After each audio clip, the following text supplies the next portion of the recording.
secrétaire général du syndicat national autonome des pêcheurs du Sénégal, secrétaire général de l'UNAPAS. Saint-Louis s'est réveillé aujourd'hui sous les feux des lacrymogènes. La langue de Barbarie est envahie par les fumées noirâtres que dégagent ces objets. Ça pose problème. Simplement parce que des gosses excédés de retour de pêche ont décidé de faire une manifestation. Cette manifestation pouvait être gérée, pouvait être contenue. Les autorités devaient simplement les recevoir, discuter avec eux. Et je crois que malheureusement, c'est ça qui n'a pas été fait. Et aujourd'hui, depuis plus de 4 heures de temps, c'est des chasses-poursuites entre les forces de l'ordre et les pêcheurs. Les écoles sont paralysées. Les habitants, toutes les maisons qui avoisinent le pont Moustapha Maligaï, les maisons ont été désertées. Les gens sont pas soit se réfugier dans le Sor, soit dans l'hydrobase ou ailleurs.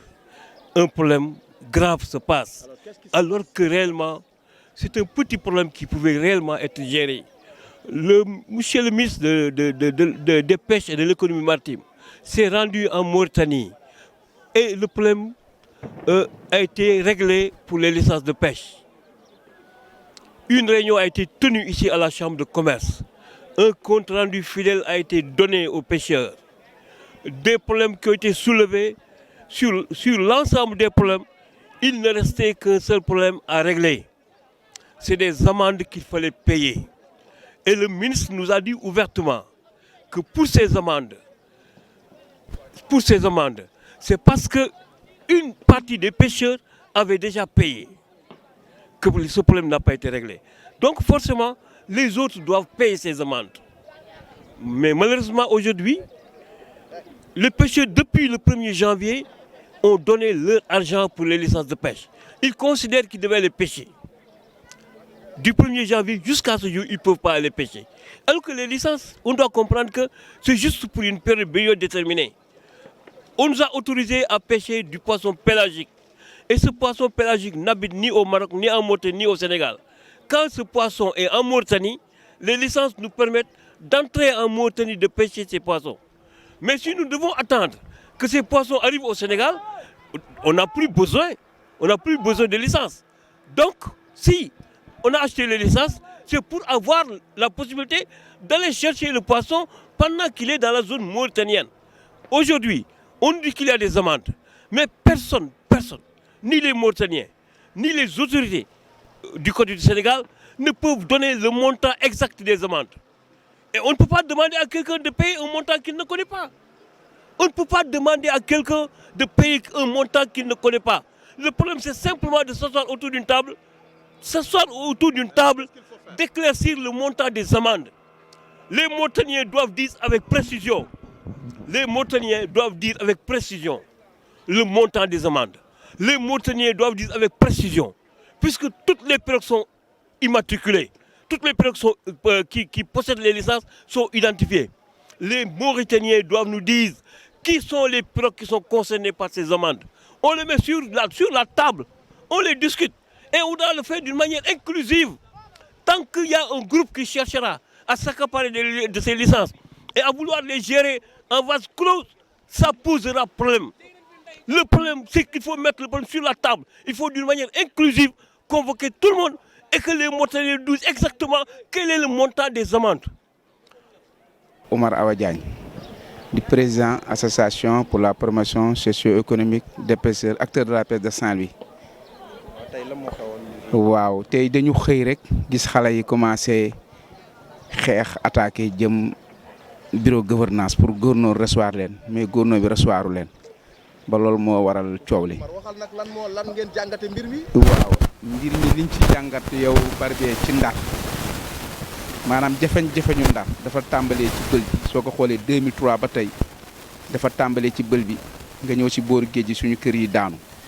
nga ñëwaat it nag bokk nag ci wàllu accord de pêche yi nga xamante ni ñun moom la ñu seq ak Mauritanie suñu diggante ak Mauritanie dafa war nekk diggante bu nga xamante ni dañu war bokk ndey et bokk baay ndax tey boo xoolee Gabriel li tax Sénégal ak Mauritanie ba Mauritanie am indépendance palais bi ma ngi nii nga jàkkaarloo ci taatu pont bi ak seen ay rajo kon réew bu la defalee loolu kon war nga xam ne yéen a bokk nde yéen a bokk bàyyi jafe-jafe bi am nag maanaam ñun suñu nga xam ne li ñu seq ak ñoom muy géej gi ñu bokk ak ñoom ñun géej gi dañ ci am jafe-jafe yu metti yoo xam dañ koy dund ak ñoom te seetal tey ñoo ngi war a taxaw ci problème accord de pêche léegi mois de janvier la waroon démarrer bi mu démarrer ba léegi ñoom mënaguñu départ pour napp la ko gën a waral mooy licence yi jafe na ba nit ñi xëy na mënuñu ko fay ñenn ñi am pour fay bi ñu fayee ba pare war a démarrer ñu ni ñëpp ñooy départ andoo te licence amul départ andoo ndax boo demee Guinée Bissau accord yi mu ñu jaay bu desee 1 mois nga dem jëndi sax dañ lay jaay bu desee 2 mois nga dem jëndi dañ lay jaay comme 1 an la ñuy jaay ku pare rek dañ la war a jaay jox la sa autorisation nga dem nappi.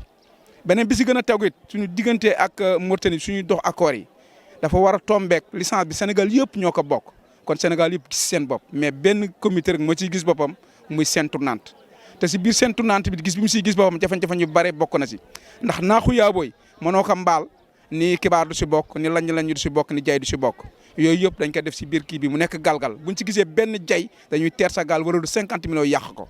mais coow li indi lii yëpp alors lan la ak yéen ngeen nekk ancien si Guet Ndar xam mbir mi na lay tëddee lan ngeen di ñaax autorités yi nga xam ne buñ ko defee lii dina fi gëj parce que amoon na 2014.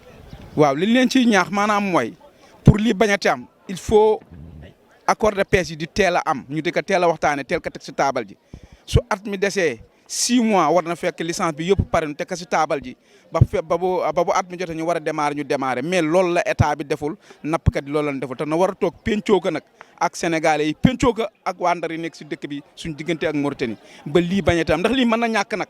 xeex bii noo xeex ni ak Mauritanie ci accord de pêche mën na ñàkk ndax ñun ñoo bokk géej gi bokk lépp tey boo ko xoolee Gabriel dañ ni pétrole baa ngi génn ak gaz bi soo ko jàngatee gaz bi ma ngi toll ak Ndar te ma ngi toll ak Ndar Macky Sall négocié na ko ba bokk ak Mauritanie ci cadre rafetal kon loolu na rafetal ba bokk ak moom te xëy na moom sax bokk si kon war na nu mën rafetalal ba lépp lu nga xam te ne ñun bëgg nañ ko Mauritanie mën ko yombal Sénégalais yi